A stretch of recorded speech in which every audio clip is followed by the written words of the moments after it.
France জার্মানির পূর্বশত্রুতা এবং দ্বিতীয় বিশ্বযুদ্ধে ফ্রান্সের সরাসরি অংশগ্রহণের জেরে জার্মান বাহিনী ১৯৪০ সালে ফ্রান্স দখল করে নেয়।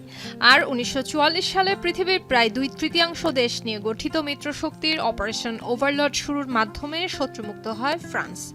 মিত্রশক্তির ফ্রান্স পুনর্দখল দ্বিতীয় বিশ্বযুদ্ধের মোড় ঘুরিয়ে দেয়।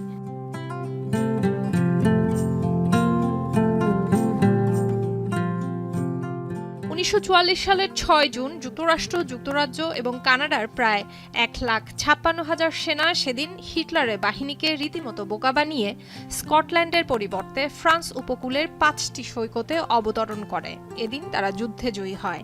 মিত্রবাহিনীর এই বিজয়ই সেদিন ভিন্ন আঙ্গিকে ইতিহাস লেখে।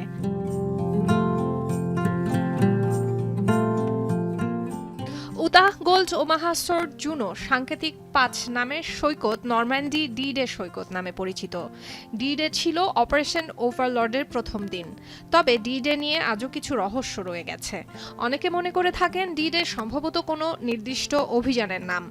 আবার অনেকে মনে করেন ডি-ডে শব্দটি অন্য কোনো শব্দের সংক্ষিপ্ত রূপ হতে পারে, যার মাধ্যমে গুরুত্বপূর্ণ সামরিক অভিযানকে বোঝায় যেগুলোর কোনো নির্দিষ্ট তারিখ প্রকাশ করা হয় না। অর্থাৎ অত্যন্ত গোপনীয় সামরিক অভিযান শুরুর দিনকে বলা হয় ডি-ডে।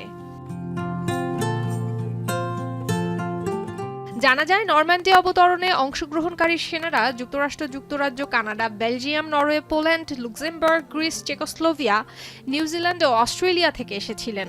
প্রায় ১৭৭ জন ফরাসি কমান্ডোও এই অভিযানে অংশ নিয়েছিলেন। সৈকতগুলোতে মিত্রবাহিনীর ঐতিহাসিক অবতরণ মানবজাতির বিজয়ের যৌথ স্মৃতি এবং ত্যাগের এক চিরন্তন প্রতীক। এবার ঐতিহাসিক সেই সৈকতগুলোকেই বিশ্ব ঐতিহ্য তালিকায় যুক্ত করল ইউনেস্কো।